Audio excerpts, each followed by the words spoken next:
Ana sa 50 ka mga barko gikan sa nagkalaylaing seaports ang naka-shelter karon sa pantalan sa Nasipit, Agusan del Norte.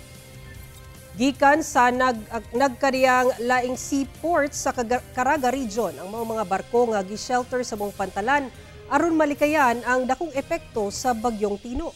Strategic kuno ang nahimutangan sa pantalan mao nga dili basta-basta maigo sa kusog nga hangin ug balod. Matud sa Philippine Ports Authority nga posibleng madugangan pa kini samtang hinay-hinay na nga nasinati ang epekto sa bagyong Tino. Sa karon suspendido ang klase sa tanang level sa Butuan City ug sa tibok probinsya sa Agusan del Norte. Padayon sab ang nasinating katag-katag nga pag-ulan nga dunay kusog nga hangin.